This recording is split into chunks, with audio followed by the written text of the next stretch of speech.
The Filipino martial arts have a technique called gunting. In this case, we're going to look at the inside gunting. Somebody's going to try to punch you in the face.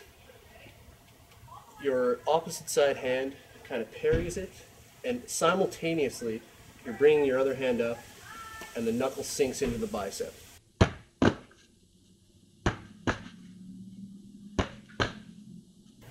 If this knuckle sinks into the bicep, it really, really hurts.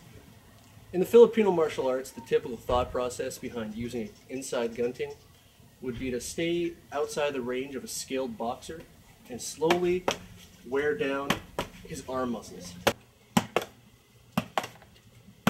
Now that's a pretty good idea, and if you got a skilled boxer and you're in a duel, that might help you out. But in reality, most fights happen pretty unexpectedly. You don't have time to get into the zone and pick apart your opponent. They're more of attacks. Typically the person's going to come in with big rights and lefts, trying to knock you out with the big one punch. They're going to try to tackle you. You're going to end up in the clinch very quickly. It's not going to be easy to stay outside, diminish them, work them down. So a lot of reality-based martial artists would think that it's not really an applicable technique.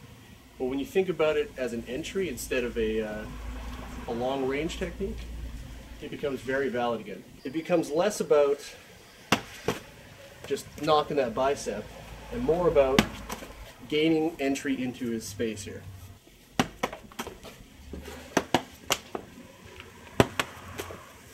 So what I want to do is, instead of parry knuckle, I want to parry and blast it with the edge of my hand and move in.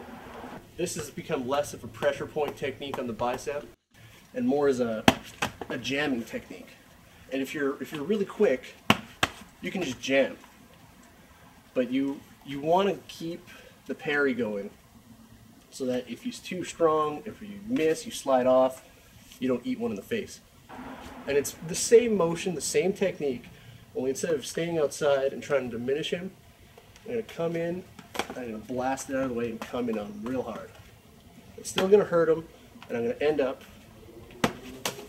inside, ready to elbow him, take him down, do all the rest of my stuff.